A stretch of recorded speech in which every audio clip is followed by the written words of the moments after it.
What is up, guys? This is the All or Nothing Show. Don't laugh, Brock. And my name is Austin. I am the host, and I got my two journeymen, or co-hosts right here. Compadres, hombres, Brock and Griffin. And we're starting this day off with a drink review, of course, and this is from Ray's. We've been liking Ray's. We've been liking some Ray's. Yeah, I like it when it's sweating, too. Mm-hmm.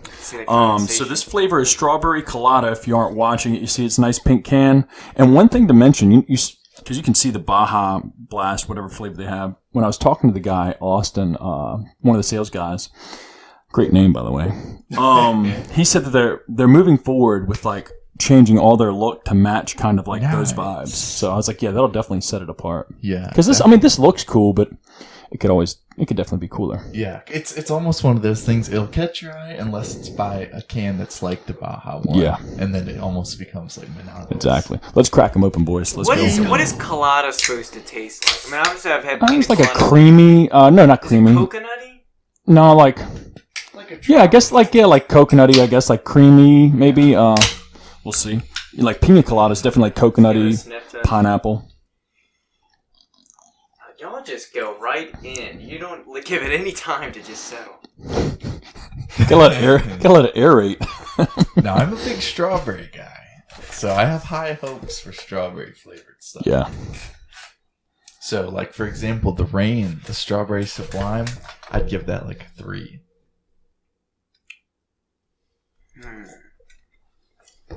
This one's hard to gauge because I feel like initially you don't get that much flavor and then it hits you at the end, but then it subsides real quick. What would you say the strawberry? Is there another flavor you have that pops out at you?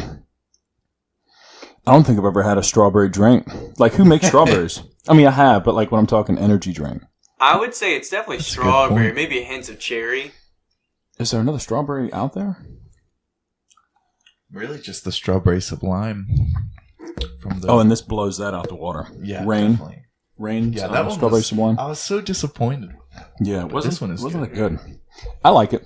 I guess the strawberry could be a little bit stronger for sure. Yeah, I want almost a little bit more like tanginess, or like pop to it. Yeah, it is good. It's smooth. Definitely has that creamy finish, like you mentioned. A colada. It does taste like a strawberries and cream sort of. Like like you had like the oatmeal strawberries and cream Quaker. Yeah, I love drinking carbonated oatmeal.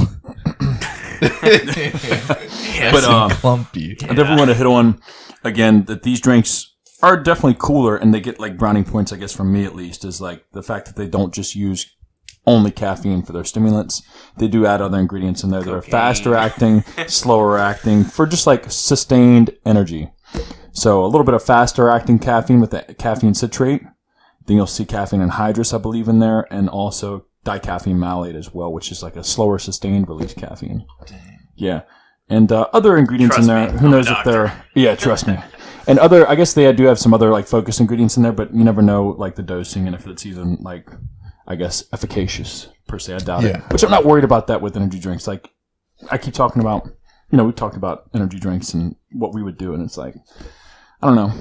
You don't really need to razzle them out. So my thing too, and because I had one yesterday when I was going to train arms, I don't think of energy drinks ever, even if they're geared towards working out, like the Bangs and Reigns are, because they'll mention creatine, BCAAs, or whatever. Yeah.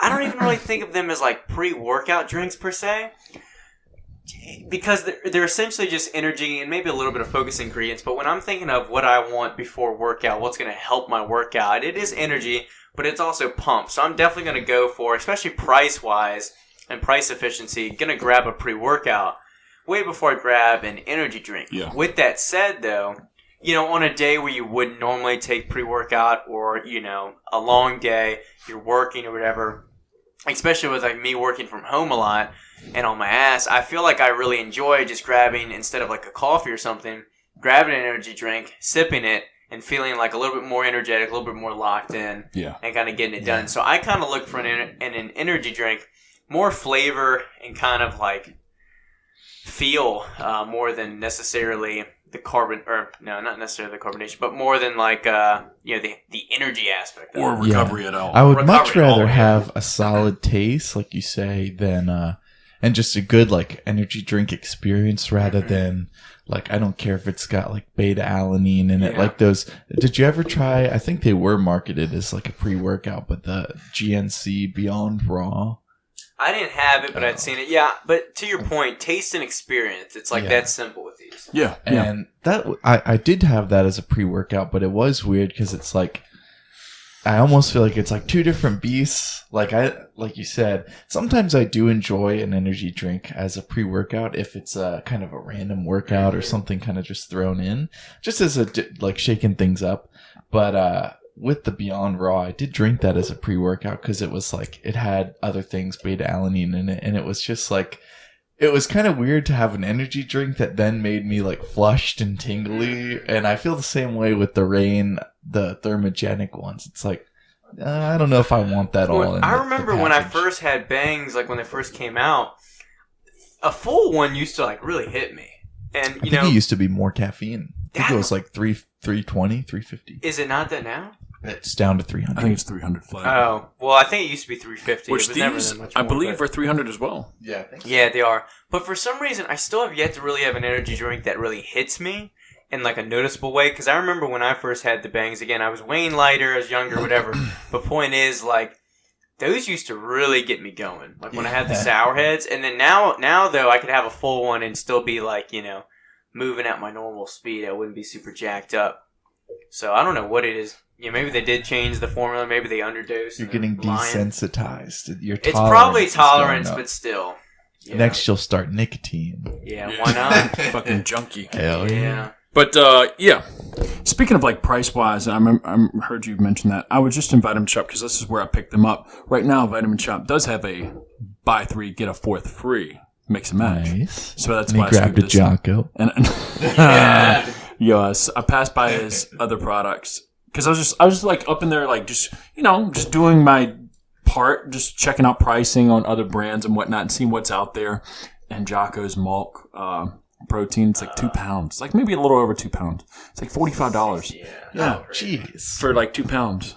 Jocko, we've now just learned it's just a big sellout. Yeah. Stolen valor. As much as I like Jocko, his products are disappointing. I still like. Overpriced, underdosed. I would hate to see what the flavoring is for some of his other products if he doesn't use artificial sweeteners and uses spit. He had his pre-workout. No, I don't. This isn't like just bashing Jocko. There's other brands out there. Like he wasn't outrageously priced. He was, I think, $44.95 for his pre-workout. I'm not sure if it was 30 servings or 20, 25 maybe. But guess who had the most expensive pre-workout on the shelf in Vitamin Shop? Just give me one guess from both of y'all. A brand that just off the top of your head, doesn't have to be, whatever you can guess. Would it be something Instagram related? No. Well, maybe. Probably not in the way you're I'm thinking. thinking almost like something on Shark Tank. Or, like, what would be, like, what's the And it's like Ghost? So, Oh, yeah, good. Ghost? is that your guess too, I guess? Lock I it in. Yeah. All right. Deal. So, this pre-workout was outpriced by all the other ones by like $12 to $15. C4. Hell yeah. C4, $56. They've got their base. I don't know why, because you can go to Walmart and get it for like half price. Yeah, $56. And online, I remember there's so many online deals. You can get like the normal 45, 55, whatever tub for like $10. You Don't can they? like buy one, get 3 free Yeah, type that's deal. what I mean. Yeah. Please. Please buy them. Yeah. But, Well, yeah, don't they make C4. that, like C4 Uncaged? Yeah, or so it was something called like that? C4 Dynasty, and I didn't look at the ingredients. I didn't even want to. But anything that has that name on it, I was just like, how crazy that out of all the brands, the big name brands that are there, C4 would have the most expensive product. You know what's funny too is because Cellucor used to actually be a good brand, and I was looking back at old Christian Guzman videos, and I remember when he was sponsored by them and Gymshark. Yeah. And I remember, Callum was. yeah, we talked about this. Like a lot of the first YouTube lifters, they would get sponsored by Gymshark, Cellucor, and like MTS Way, and or in Campus Quest. Protein. In Quest, that would be it. And but I remember I used to get their Cellucor protein, which it might still be good. I thought it was pretty good back in the day.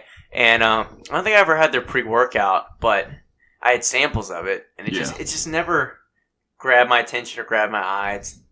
I don't know. Yeah. It's a poor man's pre-workout. It was kind of crazy to see the price jump on like that compared to other brand names, that are like, I would C4 would be my last, no knock to anybody that takes C4 out there. You can do better. Fuck you. You can do better. Yes, you right there. You can do better, but there's so many other brands that would come to my pocket before that. And I feel like I'm so used to from you the no dyes. Yeah. That now when I see that kind of pre-workout and you fill the shaker and it's this like Windex blue, it's just like, or purple or what yellow. am I drinking? And it's like, I see people walking around with the gallon jugs of aminos still with like blue, purple, and whatever. Drink And it's my like, own piss. you're just drinking gallons of, coloring. Yeah. Practically. I know. And that's the other thing too is, with a lot of that stuff, I feel like, sometimes I wonder, and I don't know if you know the process with this, but like by weight, when you look at some of these like proprietary blends or other things like that, is it really all is there like another composite that's added to it that's not just sweetener or other things like that to kind of give it more volume? Yeah. And So, fluff it? like, say for example with Overcome, we had to use, since it's such a hydroscopic product, that meaning that any type of moisture that gets to the ingredients that are in there, the ingredients tend to soak up a lot of water and moisture from the air. So they had to add like a couple grams worth of excipients, which help break down and like anti-clump, anti-caking ingredients for the product. Glitter. And that would, and that would add weight. Obviously, if you add any mass or anything to the product, it's going to add the weight and make the scoop size that much bigger. So, that's one example. But we didn't do that on purpose to try and like gouge the number up and make it look like, oh, look how heavy our product is and how big the scooper is because we added a bunch of bullshit to it. We need a product that the scooper is like just 50 grams, Dry just scoop massive. it. Yeah. It comes with like take a this. 1 cup measuring cup. Yeah. Yeah. But that there are plenty of companies out there that add in, a lot of extra shit. Piddly cheap shit. Yeah, like, just to fuck with them too, and just be serving size 1/8.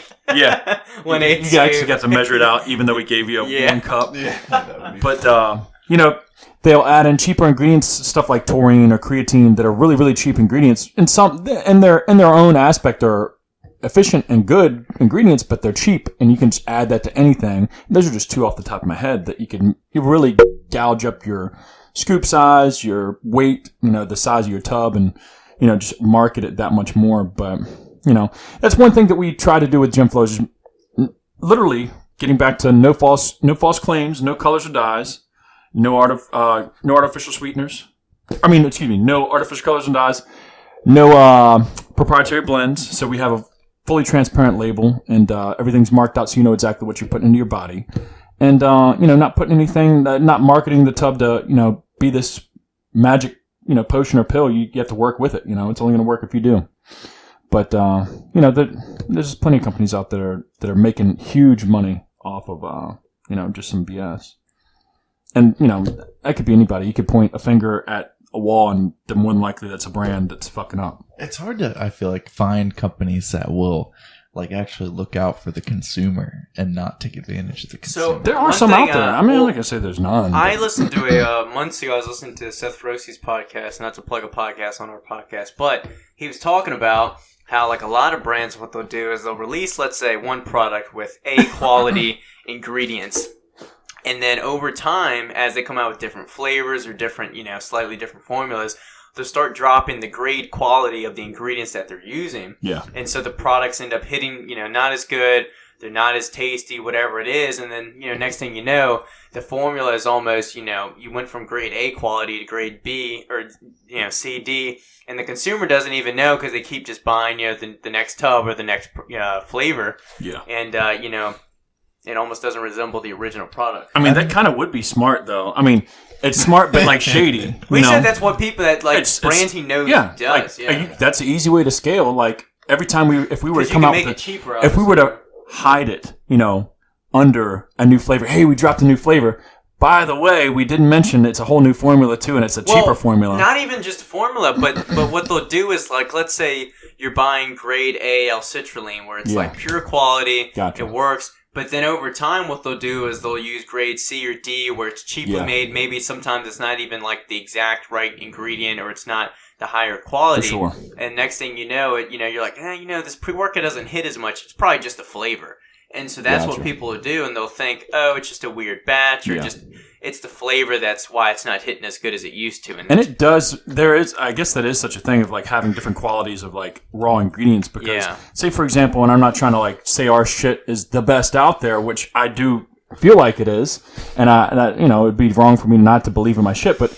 You know, our manufacturer, for example, gets in raw ingredients from different countries, whether it be China or wherever the fuck else, and they when return to make sure that they're getting the highest quality raw ingredients, they will take a X amount of grams of that powder out of the drum that comes in, bag it up, don't even look at it, just bag it, ship it immediately to a third-party testing lab, and they test for the raw ingredients in there, any heavy metals, any arsenic, carcinogens, bacteria, cupping process, salmonella. You know, they'll get third-party tests back to make sure that raw ingredient is what it is and claims to be on the tub. So it seems like, you know, that manufacturer obviously has their ducks in a row, and they probably only push, you know, A quality ingredients. But I'm sure there's a lot of manufacturers that, you know, when they break it down and list it out, they're like, hey, you know, if we go all A quality ingredients, you know, it's going to cost $12, $15, $20 a tub. But if we go, you know, we go grade C on citrulline, on caffeine, we can do it $8 a tub, and they're going to go for the profit margin. And then also just trusting the word of whatever country you're getting it from, just saying, oh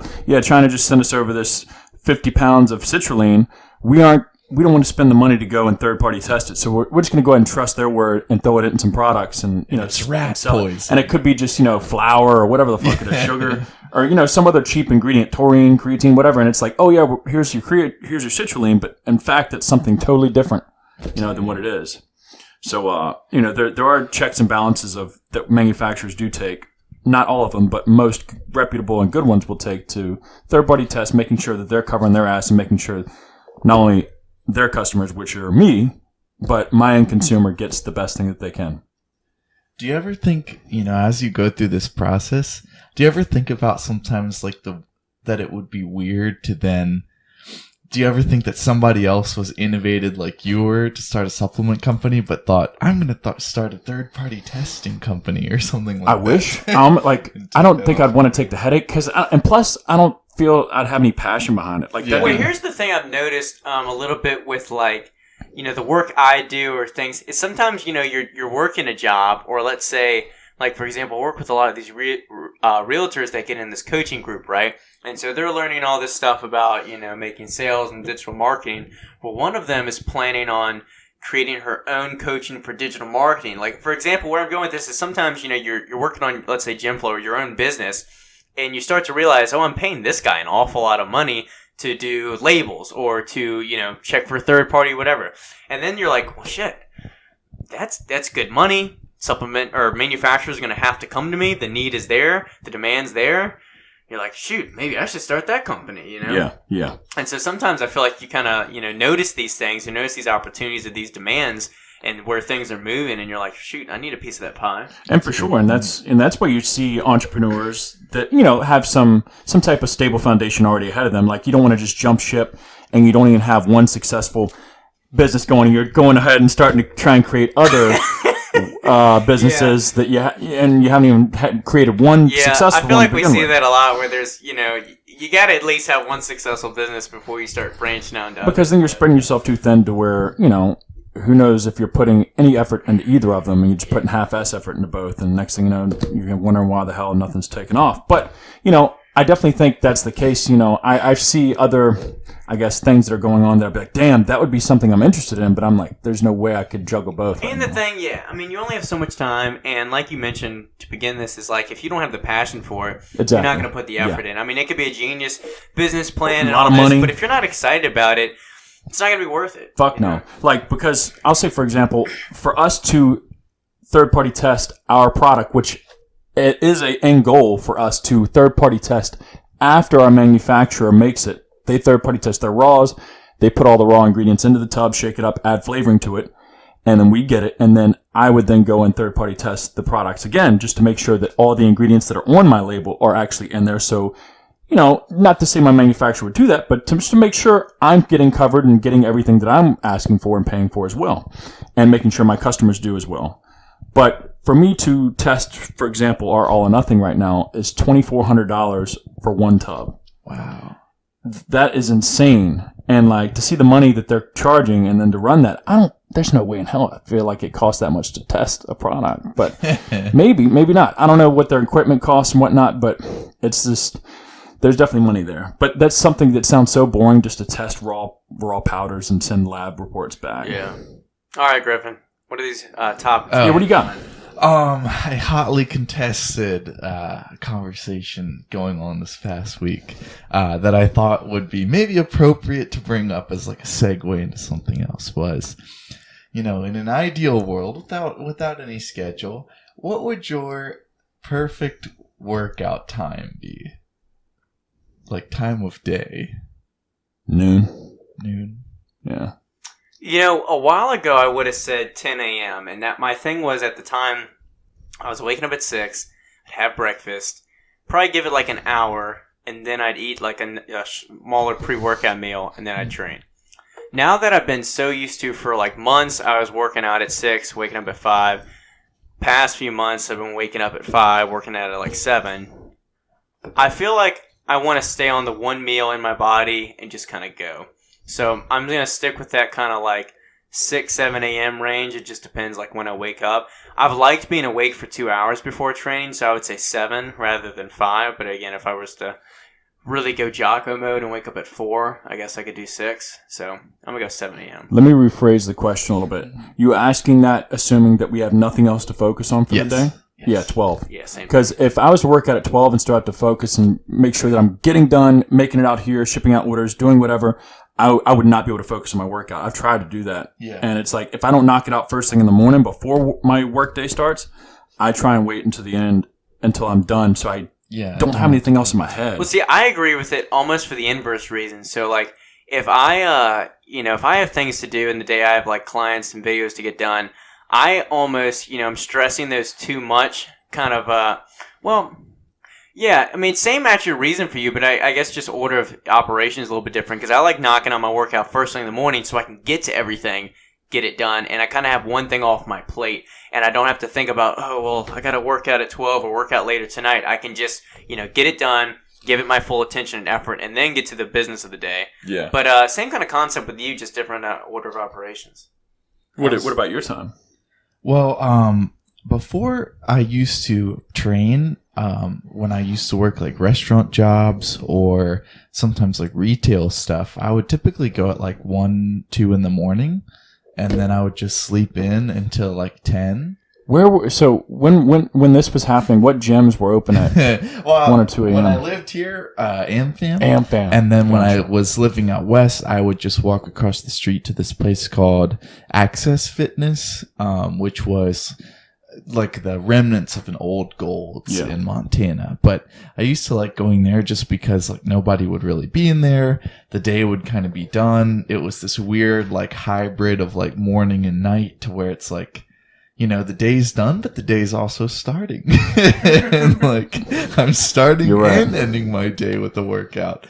And so it would be nice too because that's it's a way like, to look. yeah. So I don't know. It was kind of a weird thing, but like that would always be like my like Zen time.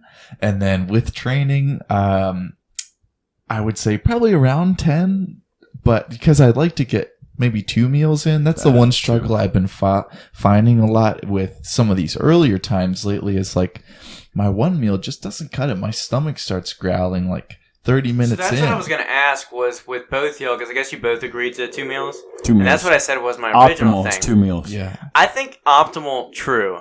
But I wonder, like, when y'all have had to train on 1 meal, what are you eating? Because, I mean, I feel like on leg days, for a while, if I didn't eat the extra bit that I am now, I would feel hungry. But I'll touch on what I eat after. So I'll typically eat 4 eggs, 2 pieces of Ezekiel bread with butter and honey. So I don't know. I feel like that's like an ample meal. That's pretty hearty. But the problem is sometimes with the earlier times too is like I'll eat that and then I'll go to the gym and I'm still kind of feeling like, I haven't fully digested this. But then within like 30 minutes, I'm hungry. Yeah. And so it's frustrating. Well, it's dense, but I would say that you're missing some carbs. Yeah, I usually will have that after the workout, So but I probably you had should. 4 slices of Ezekiel? No, 2. 4 and eggs. 4 eggs. 2 ain't enough. Yeah, I probably should have oatmeal too. Rookie numbers. Yeah. Yeah, good point. What do you eat, Austin? If you had to go one meal. Lately, if it's that 5 a.m. workout, I do 2 packets of oatmeal.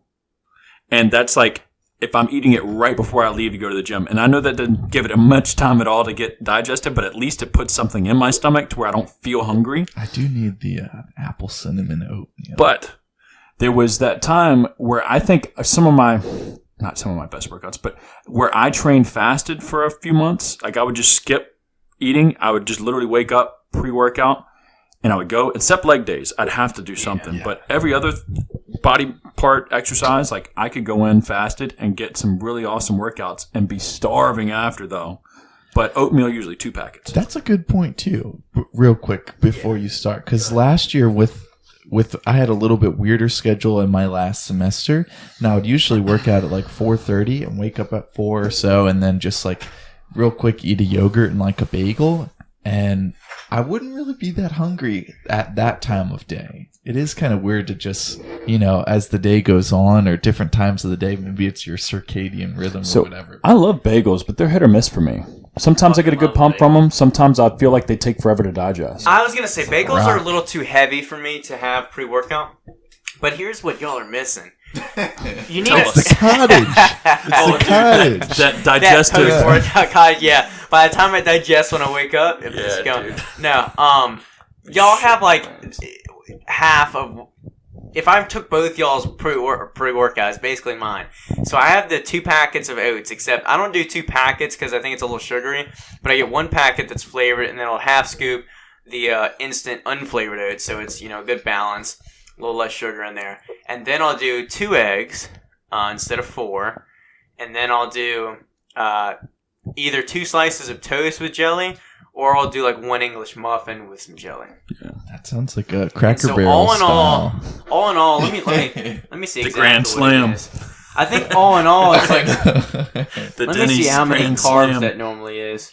Yeah, I probably should check, and especially too in the morning. Well, so if I'm doing, it ends up being like 80 grams of carbs. Okay, like good. Yeah. So, like, if I'm having my 2 meals, then I'm crushing. Like, I usually have a lot of calories. I do meals, probably 1,500 calories between the 2 meals, and that's been like optimal. Yeah, and then as far as it digesting, I usually end up giving it, including drive time, it's probably got like a good 40, 50 minutes to digest. So maybe y'all just while you're reading your book. Yep. No, I actually read and drink coffee, and then I'll make breakfast. Yeah, I was kind of curious about the time because the past couple weekends I've been leaving Brock to his own devices with can we talk about that for a minute? All right, the past 4 weeks, I text him or I see him in the gym the day before, and I say, "Hey Griffin, you lifting tomorrow?" He's like, "Yeah," and I'm like, "Oh, 7 a.m.?" He's like, "Sounds good. I'll see you then." 8:30 rolls around. What's up? All right, the first week he was like 30 minutes late. Missed my bench, so I was on my own for spotting. I was like, I wake up at 6 and I'm like, gotta make food, gotta get out of here, and I like scramble. Second and then week, it's like 7:45 when I'm getting out the door. Second week, complete no show. Are you coming? Well, that's because I had family in town. No excuses. Let me ask you this: are you showing up for his bench days? He doesn't even ask. He doesn't mention it. The Smith machine becomes my ally. Third week, he's like an hour late. And then this past week, same fucking deal. Hour late. He even texted me at like 30 minutes late. And he's like, I'm like 10 minutes away. It's like another 30 minutes before the dude walks in. So, and he goes, how'd it go? Yeah. So, listen. If you need a spot, you can rent out one of my time slots with my clients. It's only $30, okay? You know who was in there this past Saturday? Because I was in the cage benching. It was the hooligans that have been rowing on the chest press. Oh, shit. And did you ask for a spot? No, they were pumping out. They were pumping out the 140 dumbbells and chucking them through the mirror. Yeah. Why they get more. Yeah. And all bent up. I felt bad because dude rolled back and he could only maybe do 1 rep on his own. And so the dude was helping him, but he was also holding the dumbbells to where his hand was choked up, and so his wrist was bent so hard. And the dude was like, and I was like, dude's gonna have sore wrist later. You're holding on by 1 strand of tendon. I was waiting for him to pop because I was like, Doing that with any weight's annoying, but 140s? And you just force them. Nope. Yeah. We're going. One more! Yeah. And they were blasting that Pop Smoke song. Oh, dude, Pop Smoke. Listen, I don't care who you are. Pop Smoke sucks. Yeah, that's right. Like, I know he died, but it's like, that's sad. He died? Yeah. Well, he died before his songs came out.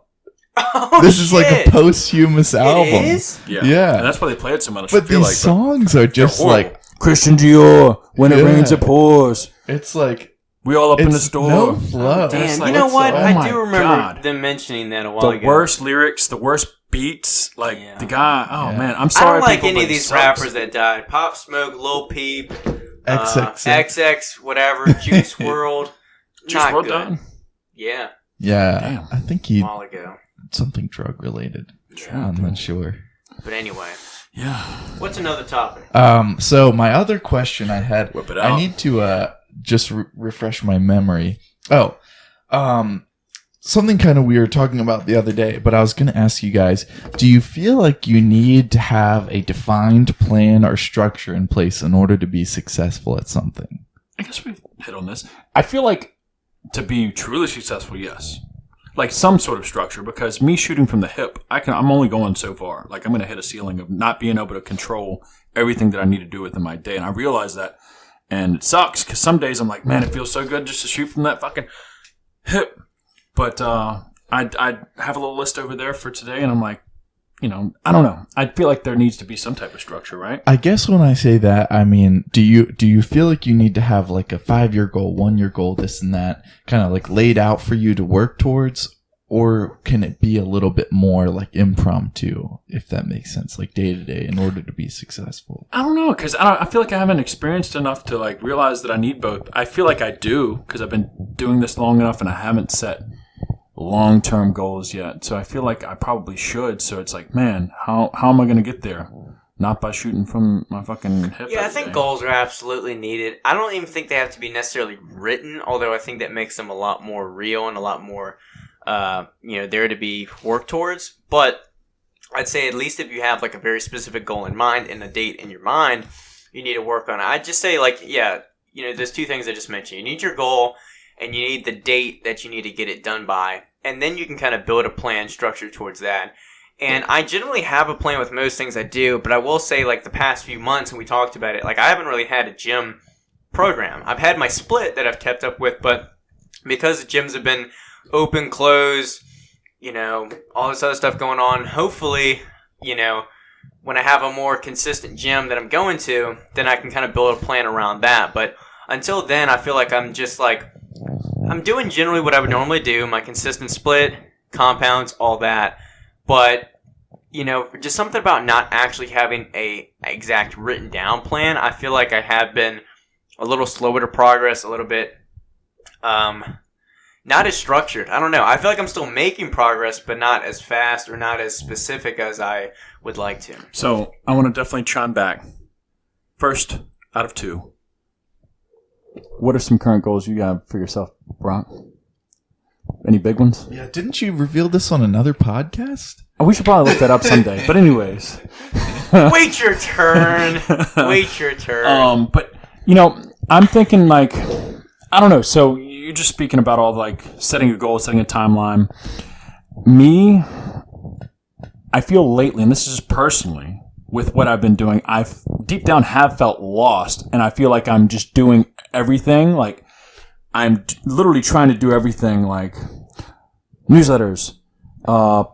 I'm definitely picking up on the post, social media post, reaching out to customers with notes, like every little thing. And I feel like unless I eventually need to sit down and write a main goal to focus on and like do those daily tasks to get to that goal, like I feel like I'm just going to be spreading myself a little too thin. I think the more you write down specific goals for yourself as far as either reaching a certain amount of retailers, coming up with certain products, social media, how much content you want to have per week, and like how you want to structure it and the way you want to present your brand, I think the more, everything will come together and you'll start reaching your bigger goals faster when you tackle like those little categories. Yeah. And you start saying, Not I'd like to pick up my social media, but I'm going to post 3 times Yeah, a week. what am I going to do? What am I going to do? Yeah. And actually like structuring that. It doesn't have to be elaborative. It doesn't have to be some like 12-week plan to, master this, promotion on, Instagram or something. But just having some kind of plan of action of here are the steps I'm going to take, and we'll see where it goes from there is something better than nothing. Yeah, because now that you said that, like the past few months, I have in my head said, "Oh, I'd like to start posting more," but then I just never held myself accountable for like, what am I going to post? How am I going to post? Yeah. Like, what the fuck are you going to do, Austin? Like, yeah, you'd like to do a lot, but deep down, honest with myself, I've gave myself plenty of excuses over the past few months, especially with quarantine and just things slowing down. It's like, which I don't have. Everybody has some rough weeks, rough days, whatever, where you're just like, feeling a little uninspired, unmotivated. But especially nowadays, but it's tough. At the end of the day, you got to hold yourself accountable, and I've begun to start doing that with a few things. I'm not perfect by any means, but don't want to sound cliche, but I'm just trying to get better. That's a good point. I was going to ask, kind of going off of that, do you ever feel like planning can get in the way? Like over planning or kind of, like over, like writing goals or procedure can kind of get in the way of actual action? Not if you're doing it right, but I will say that like sometimes I feel like having too much rigidity within your plan can. You like that terminology, didn't you? It sounded good off the tongue. Yeah, that's why I had to make sure it was a word in my head before I said it. I can't say relatively. Yeah. I almost say relativity. Rigidity. Anyway, back to the thing. But if you have too much rigidity in your plan or structure for your goals, I feel like you don't give any freedom for creativity or for pivoting. So I feel like depending on your brand, your product, the goal it is, you need to have room to kind of pivot and make a change. I mean, if it's something more objectively like, a bench press goal or whatever, you probably should stick to the plan. But if it's, for example, GYMFLO products, things might come up, whatever it is might happen where you need to be able to pivot, change. Yeah, unexpected bills, unexpected whatever. Yeah. It's like things can pop up, and next thing you know, a product that we've been planning for months might have to be changed. You've experienced tons of that. Yeah, and so, huge. Yeah. Yep. I don't know, like, now that you say that, I've experienced it. I've never looked back and like how we have pivoted, and we, you just got to keep on going, keep on swimming. That's one thing that's funny. I feel like I do a lot. And I feel like you've done a lot, and all of us have really on a lot of things. Is sometimes, you end up hearing these tools for success or tips to be better, or to, things that you should be doing to be more successful, improve your position, whatever it is. And then you look back at past things and how you've handled situations, and you go, "Oh shit, I did that," or I listened to that, and then you start to realize how you can actually even improve what you did in the past, or twist something and apply these things more readily and more available. I don't know where I'm going with that. Well, but definitely, looking back, like there's a few moments, and I'm sure you've probably felt both of y'all, where you've gotten to a point where you're like, there's no way we're coming out of this. Like, there's a few times where it's like, damn, how the things have hit a wall at 90 miles an hour. What I'm saying is generally, I guess you learn along the way. Yeah. And sometimes you look back and you realize you handled things better and more professionally or more properly than you thought you did at the time.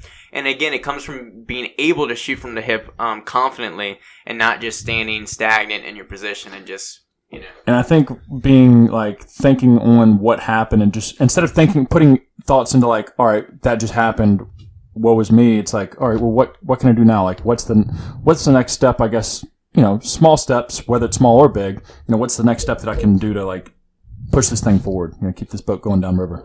So talking about programs, Griffin showed me his program yesterday. You finally got one?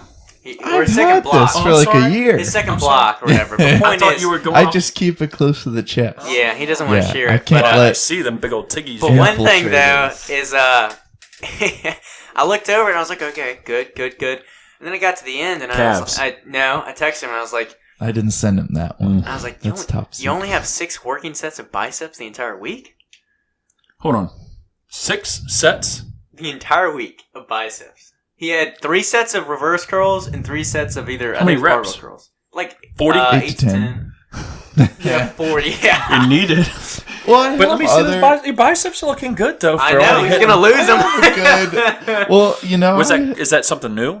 No. Well, I've been doing this Well, like this kind of Given block up. schedule for, except for the quarantine when we were in the garage, but probably like a year. Do you not just you get bored training your arms? Is that what? No, I just try to be as practical as possible, but it is kind of like I do go back and forth in my head of like, okay, this is probably by the book how I should do it, but it still doesn't feel entirely right to me that it's like, this isn't what like old school people would do. What are y'all's opinions? Like, I feel like the arms don't need to be trained crazy like some people do. I used to train them 3 times a week, and I don't know if that might have helped or if I just always had decent arms. I feel like my arms are okay, but for some people, they'll like work out, train arms for like an hour and a half, and 5 different types of curls, and besides a hammer curl and a supinated curl, like there's not much else that I could really do. I feel like, to your point, I feel like people overdo it and they start doing all this creative shit. But at the same time, I feel like for myself, I train them twice a week, and I get some work when I do, pull-ups, rows, when I'm doing chest press, some tricep work. But I feel like mine wouldn't grow as fast if I didn't hit them directly. But at the same time, as long as I just focus on, the 2 or 3 exercises and I keep it intense, I think all the extra stuff, the excessiveness, the hour and a half workouts, 2-hour workouts on arms, 3 times, 4 times a week, that's where you're kind of just, you're doing a whole lot for a little extra benefit or no extra benefit. So getting back to like Griffin with your split of just only 6 sets a week of biceps. I mean, when I have an arm day, I typically throw in some other muscle group, whether it's shoulders or something smaller.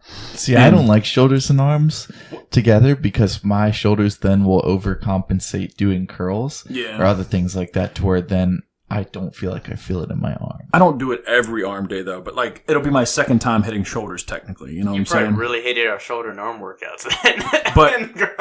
But no, they were good. When I train like bis or tris, I only typically do maybe 2 exercises, 3 tops for each muscle. So like, see, in my head, it's like, okay, well, that's kind of a typical pull workout for me. It's like I'll do back for 4 exercises, maybe a rear delt, and then like 2 bicep, and like, I don't know, it makes sense to me. But with that kind of thing, I still do think about, maybe I should do like a 7th day, but just kind of do like a light volume kind of arm workout. But I don't know. I just feel like in my head, like that's a wasted day if I just devote it to just arms. But abs and calves with it, brother. Yeah, that's a good point too. Hit all the pointless muscle groups. I like to do 3 exercises for bis and tris both times I train it, mainly because. But you do it one and then the other. You don't really superset. Yeah, correct. I don't superset them, and I have a shoulder and arm day, so they're kind of on their own thing.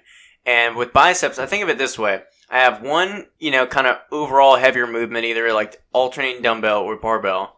I do one that's more like an isolation, like a preacher curl, cable curl, something where my elbow is usually in front of the body, or just super isolated where there's nothing else going on. And then I'll do a hammer curl to obviously get the brachioradialis, brachialis, all that jazz.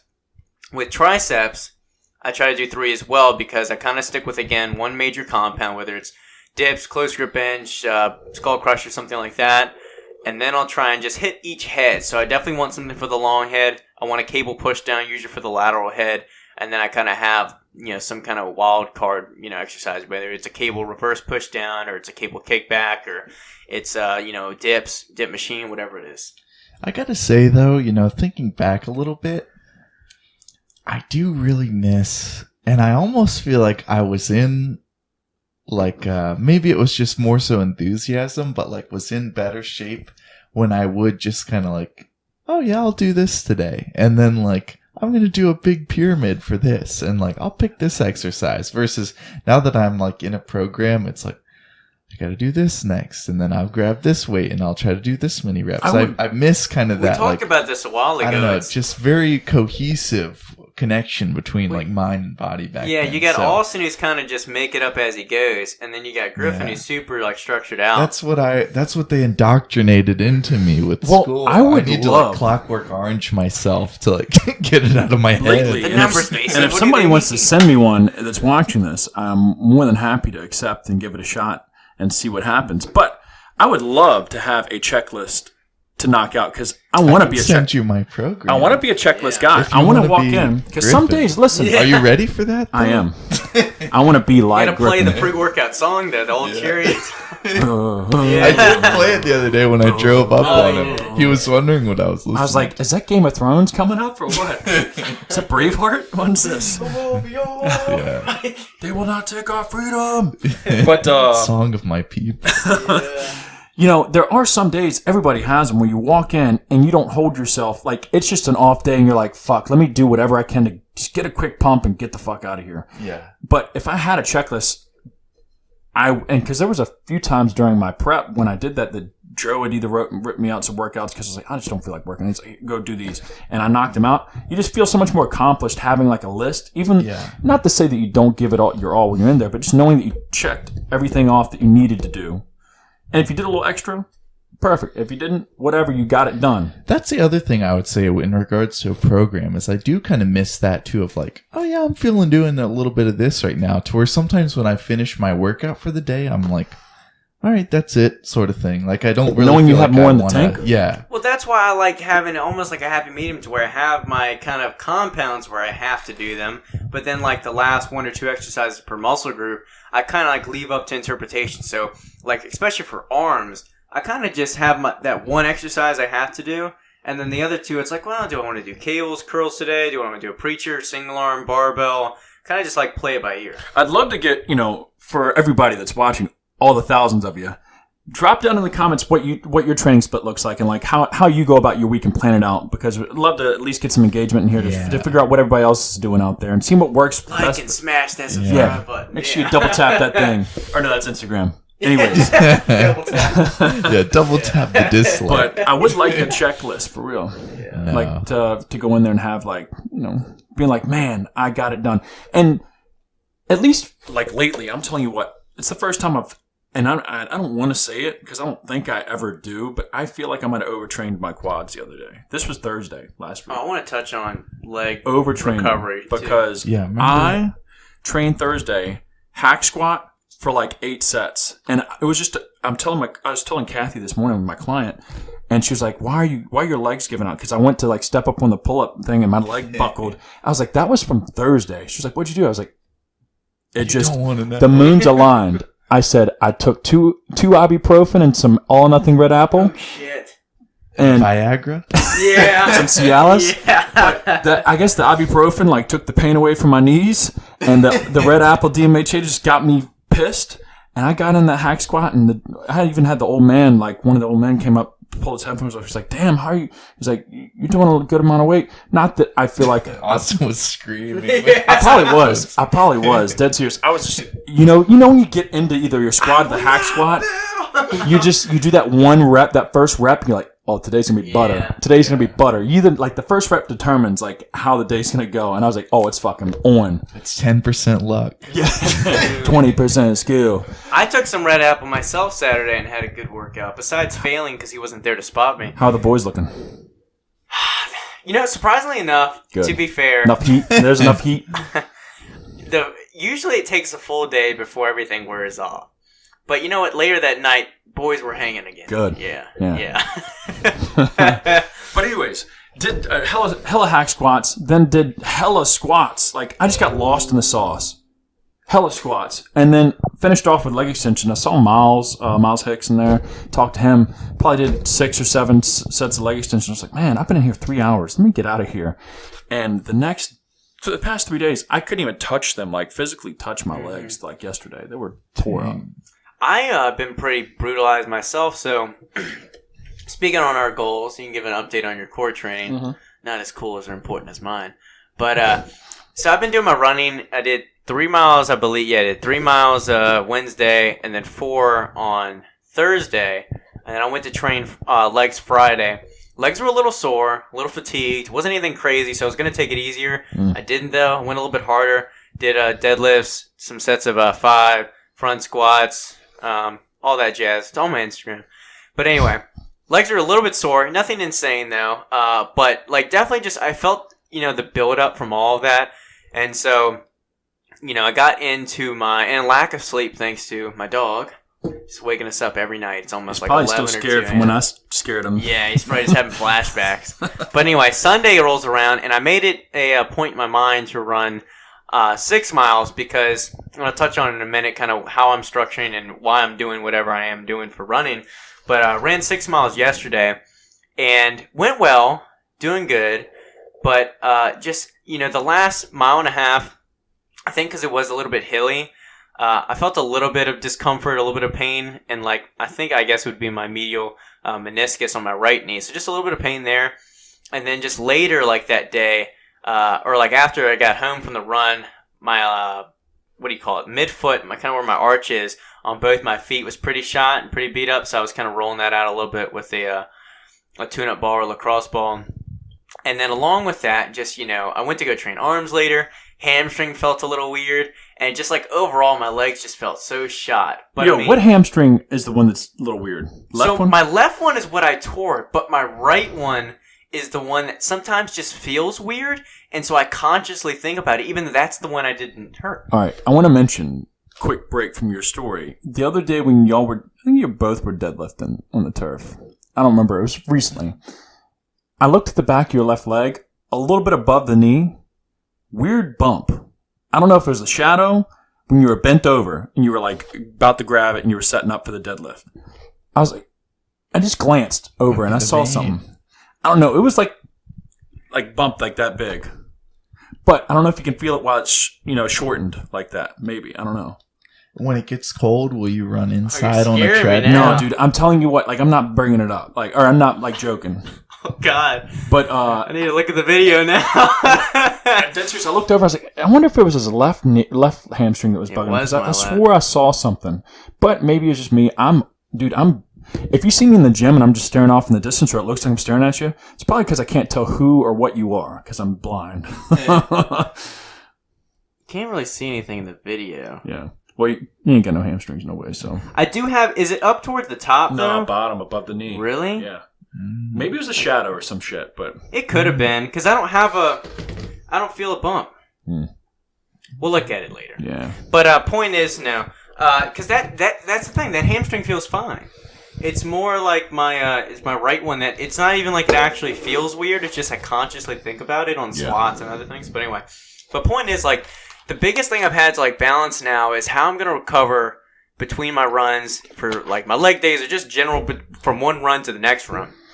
And because I am running a lot more miles, and so I got one of those stick rollers, and that'll help a lot with just getting more into certain areas, and keeping those loose, both post workout, but also just before, warming them up a little bit, and then just making sure I'm stretching, doing all the things I should be doing and such, And so here's my plan with running, moving forward a little bit, is pushing higher miles, because the thing with running, which it's not quite common sense, but it's kind of funny how, again, you kind of transferred over a little bit from running to lifting, but instead of just, trying to go all out and say, okay, if I want to run faster, I'm just going to run faster. The thing is, though, is when you're pushing yourself past a certain threshold, your body starts to build up a lot of lactic acid in your legs, right? And you get that burning feeling that we're familiar with, on a leg extension and such. So when you're, pushing past a certain threshold or intensity on your run, trying to go fast, you end up building that. Your legs get heavy. They feel tired. You're not going to run that fast. So the idea is to build up that threshold. So, you have to run X amount fast before you start to build up that lactate that your body can't flush fast enough. And so to kind of push that threshold harder and harder so that you can run faster before you get that build up is to run a lot more miles at a low or moderate pace. Yeah. So the idea is, I ran 6 yesterday. I didn't push the pace that hard. I ran it in a 9:20, 9:30 minute per mile, which is pretty slow, at least for me, if I was running a shorter pace or actually trying that hard. But the idea is to push myself up towards that threshold, but not break it. Don't push to the point where you're actually starting to feel your legs burn and all that. Because then you're just going too intense. It's kind of like when you're going in and let's say you're supposed to hit an RP 6, but you're I feel good. I'm going to go for 8 or 9. And you end up just overtraining your body and pushing too hard. So that's something I'm kind of, doing with almost all my runs. Is something I've seen that people will say is 15% of your runs should be at a higher intensity. It should be almost all what's called LSD runs, is low, steady days. On acid. Yeah. Mm-hmm. Yeah. But anyway, so that's kind of update on my running. Pushing good, just take my time and get more into it and enjoying it. Yeah. When it gets cold, will you do it inside on the treadmill? if it's below 40 degrees, I'm going to probably go treadmill. But in the meantime, maybe on Black Friday, I might get some. I have tights, but they're like really old Gymsharks. I'll probably actually get some like colder clothes so I can run in the cold. Because to be honest, running in the cold is a lot better than the heat. The humid air is so heavy to breathe. Do you think you'll have a treadmill by Black Friday? Maybe. I know there's one in the apartment though. That's the thing. Okay. So.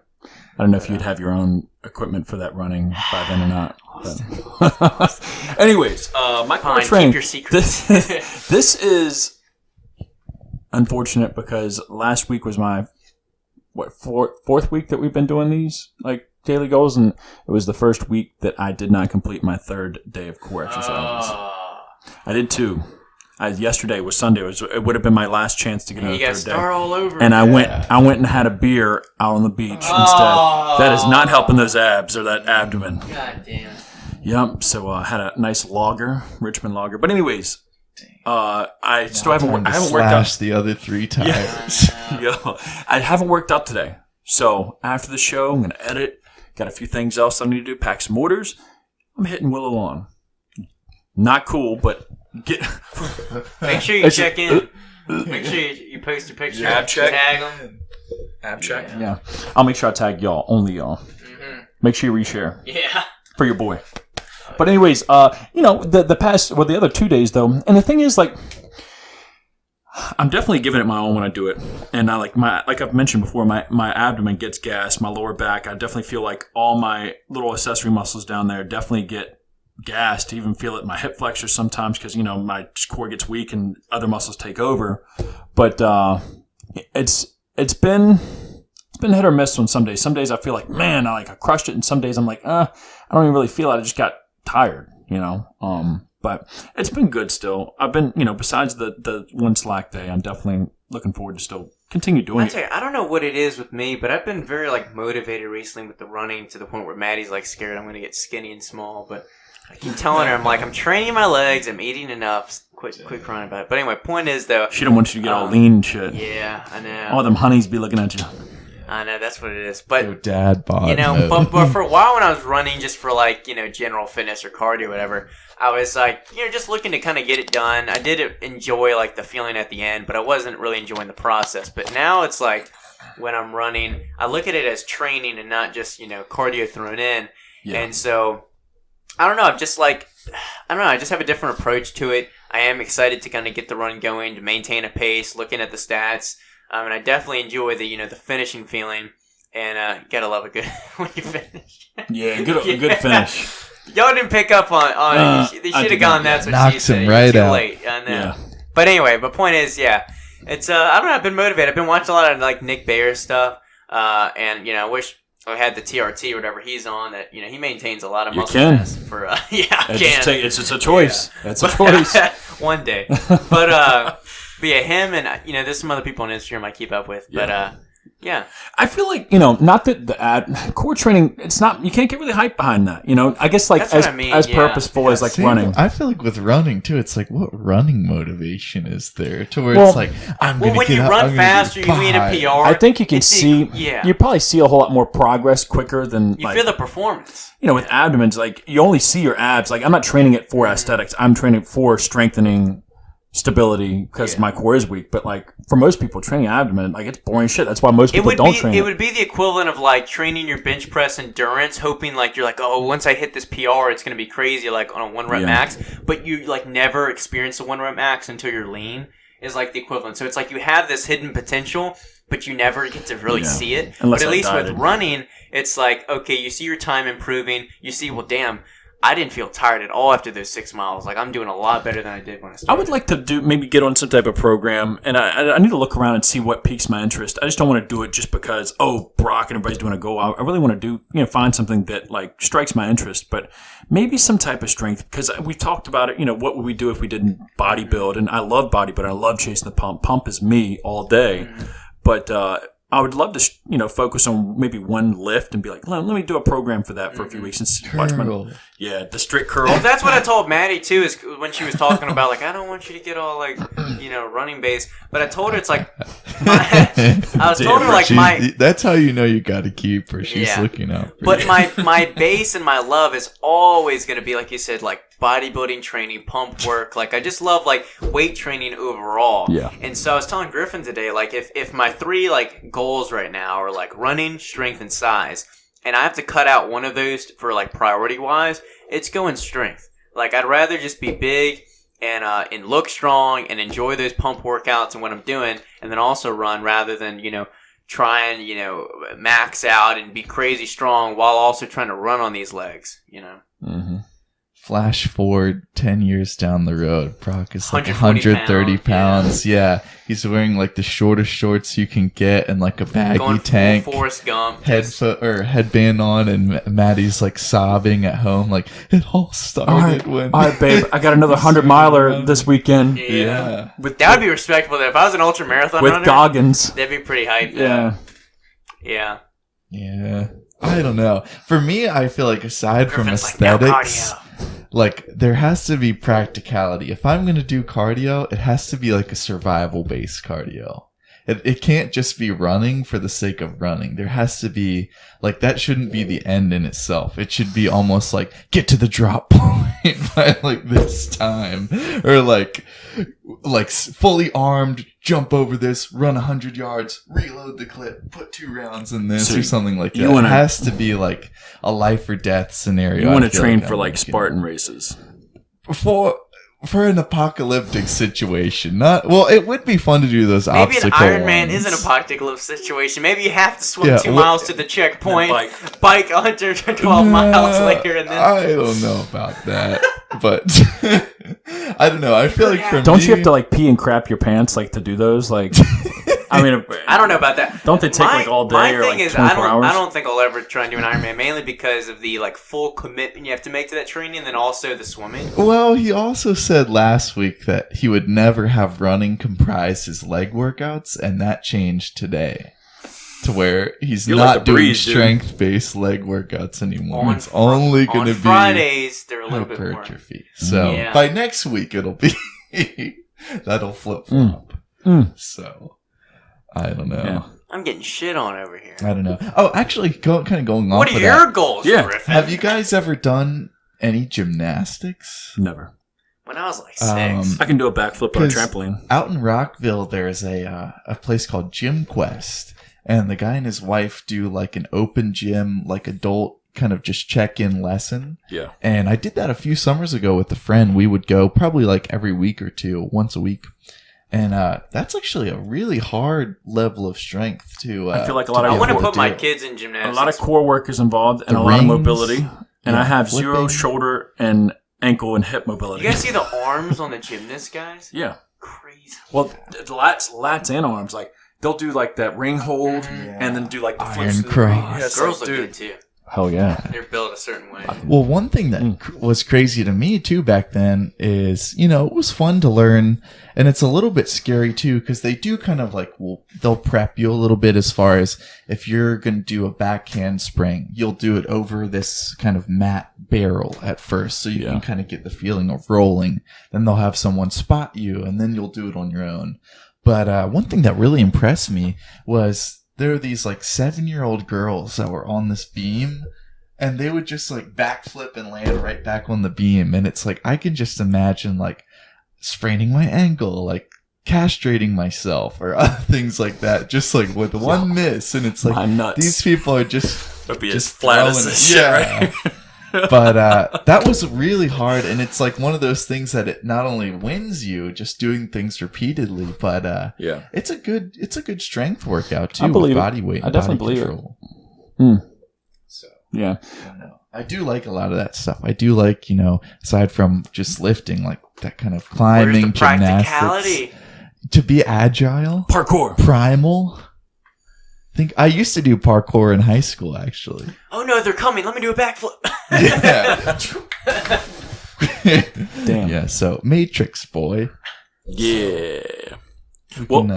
I guess I do have an update for GYMFLO. The Fever is going to be back in stock. Probably by the time this goes live tomorrow, I have the Fever back on the site. I know a lot of people have been Code asking for sweaty it. balls?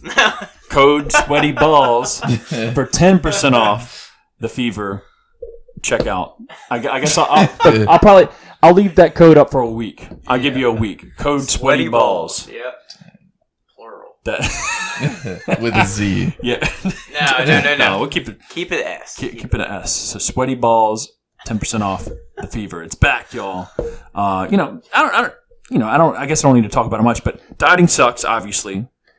And no magic pill out there is going to make you drop body fat percentage, but this Fever does help make dieting suck less. Taking it helps elevate your mood, gives you a little sweat, heats up your inside, a little thermogenesis, but it also suppresses your appetite. It also has an ingredient called T2 in there that helps with thyroid hormone optimization. So, helping make sure that your thyroid is working as optimal as possible, which helps with your metabolism and all other things. So, but anyways, the Fever back on the site. When this thing's live, code Sweaty Balls. And as far as Overcome goes, I know a lot of people have been asking about that. Hit me up on social media. I don't know. Get off my back. I'm just messing, but I'm hoping. Is it almost what's today's date? The 26th, 27th. 27th. Damn, probably not going to be here before the end of the month.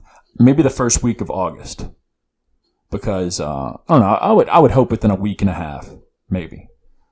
But anyways. You'll definitely hear from us once that comes because we'll probably have a show not dedicated, but we'll definitely be talking about it plenty on the show since it's a new flavor, new look, new formula. We'll have to sip it on the show. Yeah, we'll have to give it a review. Yeah, 0. Shit, yeah, definitely. Some fun skits, hopefully we'll have with that as well. Hopefully y'all like the skit we just dropped today, or Monday, when y'all do listen to this. But anyways, that's kind of it for updates now. Hopefully, big things coming soon. Yeah. Within a week or so. Yeah, world takeover. So we're going to get into some Answer the Internet from Barstool Sports. Questions as fucked up as you are. And I'm going to start first. Answer the Internet. Would you rather let... All right. Here we go. Answer the Internet. Would you rather let your wife fuck you once with a strap-on or take her last name when you get married? I guess I'm taking that last name, fellas. I'm taking the last name. No way. Yeah. Austin Perry, that's like a race car driver name. Oh, I'd be Brock Dix. Obviously this card game's just all fun and stuff, but it's like, don't knock it till you try it, No, I'm not trying. Happy Saturday. It happens behind closed doors. You ain't got to talk about Maddie it. would hear it on the Call Her Daddy thing. They'd be talking about how, like, some guys like it, or, what is our thing supposed to be called? Like, it's not the G spot, it's some other spot in their ass. But I guess the P spot, I don't fucking know. But she's like, oh, yeah, she's not saying it in a way that she would. Brock, no, come on, let me do that it. Show, grooms women to become whores. Yeah, kind of. I've never heard it. I never listened to it once. Just be glad Sarah doesn't listen to it. Be glad you've never heard of it. But point is, if you're a guy and you like being pegged, I'm sorry. That's gotta be gay. Is that what it's called, pegged? Is it not gay? Well, this is like the equivalent of like the word partner. This is like the trajectory that like humanity is crumbling towards. I feel like where like you're the guy and you'll wind up becoming pegged and you'll have not a wife or girlfriend, but it'll be your partner. To keep this fair and PC, because we have nothing. There's nothing wrong with being gay, but is getting pegged not gay? It has to be gay. Yes, because it involves. Because sure, you're doing it artificially and it's a girl, but if you like that sensation, if that's your thing, that's what you want. If you were to get that non-artificially, I get what you're saying. Yeah, there's a fine line there. Because otherwise, you just seem like when you're in the become the tunnel. Yeah. All right, Brock, it's your night tonight. Because it's a slippery. Well, I don't know if I want to get to that point, but I was gonna say it's a slippery slope when, it's your girlfriend then doing it to you, and then by that logic, it's well, where does the line get crossed there? Sometimes, so. Anyway, we'll end that discussion. I ain't gonna knock it. If you like it, you like it. But probably, I'm gonna have my wife's last name. Yeah. Next, Griffin, what would you do? You didn't answer. Yeah. Oh well, I don't have a wife, so. So take that back. No, I guess I'll take the wife's last name. He's like, can I get both? No, I'm trying to think. like previous girls I've dated, like what would my last name be? But I guess I'll take the. Could you imagine looking up at your girl's face, just laying on your back? Oh, you wouldn't be on your back. You'd have to be belly down. Oh yeah. Well, I'm saying hiked up, like You'd have to be very hiked up. I didn't know you had the flexibility. you pull them hamstrings back, everything tucks up. You know what I'm She's gonna saying? get the ropes and tie them to the bed. Oh, Jesus Christ. Would you rather sleep with a sexy midget or a below average regular chick? They've got pictures too. I swear we answered this one before. Maybe. Would you Like answer? early show. Midget all day. Midget all day, for sure. Yeah, I'd do the midget. Just Yeah, do the midget. kind of throw it like pizza dough. Yeah. Just grab him by the ankles.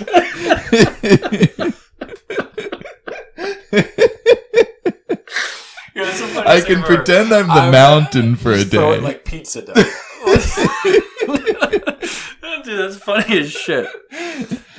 Sorry, but yeah, midget all day. The picture really like seals the deal here because you think below average and it's like not That's- a 10 out of 10. that's- but like this that's like is a below 3. Yeah. average. That's yeah. like a 3. Alright, debate the internet. If you were stuck on an island for a year and could only have one picture of a celebrity to jerk off to, whose picture would you want?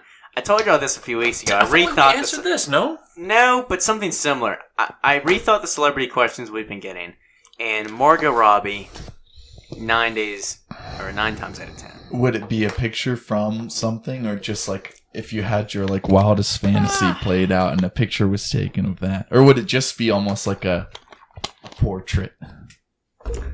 I mean, I can't really think of a movie that jumps out that she's been in besides Wolf of Wall Street.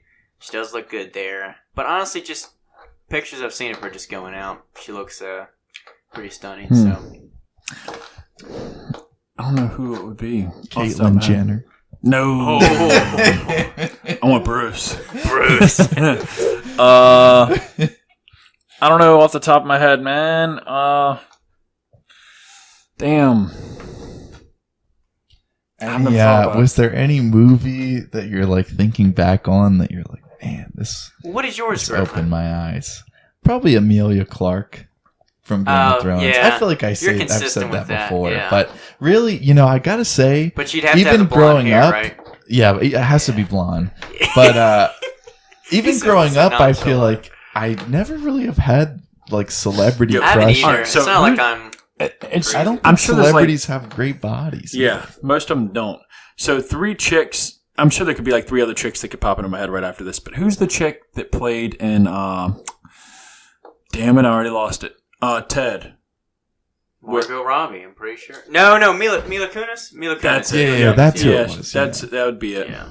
Probably off the top of my head right now. Just like to pick one and get it over with. Yeah, it would do. Yeah, that is a good point. It would do. I forget about that. Whatever. All right, a little bit of a spicy ending to the Yeah, podcast. Got Well, anyways, into it. that is it for today's show, guys. A little quick one today, just over an hour. Next week, we'll have the same thing going on. If you have any questions, reach out to us on all of our social medias, which will be down in the descriptions. Make sure you give us a follow. Every Sunday, I post on my story questions box, so you can ask us any questions you'd like us to answer and dive into. Anything at all. Nothing's off the table. Till next time, guys, we're out of here.